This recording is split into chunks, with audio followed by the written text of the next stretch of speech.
Church of the Rock. As churches go, they were pretty much the same. They both had over 50 people in worship on Sunday. They both had Sunday school. They both paid their apportionments. They offered weekly Bible study. And their members served the community in a number of ways. But then the storm came. It doesn't matter what the storm was. Maybe they were dissatisfied with the pastor. Maybe they couldn't meet their budget. Maybe their membership was declining. It doesn't matter what kind of storm it was, only that the storm came. The storms always come, you know, whether your church is built on the rock or built on the sand. The only difference between these two churches is how they responded when the storms came. Listen, if you will, to what happened. In the Sandy Hill Church, when the storm hit, the members began to feel very anxious. And they began to imagine all kinds of terrible things that could happen. What if people started going to a different church? What if we lose our pastor and get somebody even worse?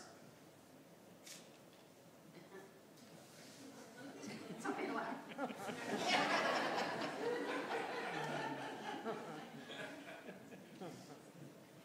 What if we can't pay our bills?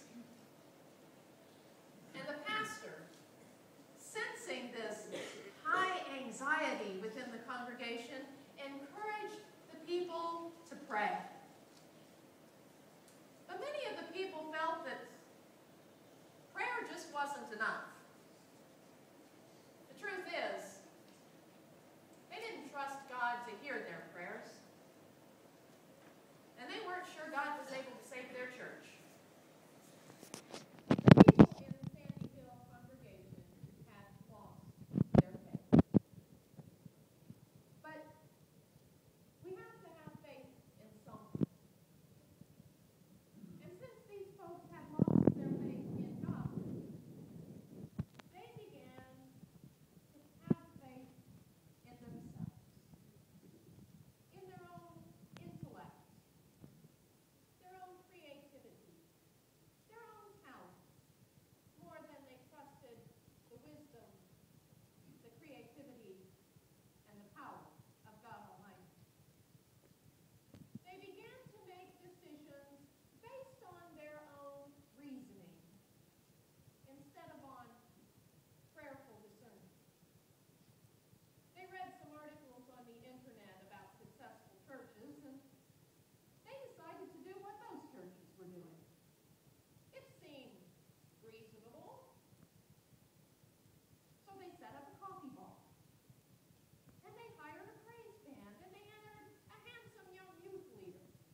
the scriptures together, and they read those stories about the people being fed in the wilderness, and they said to one another, "Oh, that story is for us." And they read Jesus' words, "Do not worry, for your heavenly Father knows what you need." And they took a deep breath, and they felt less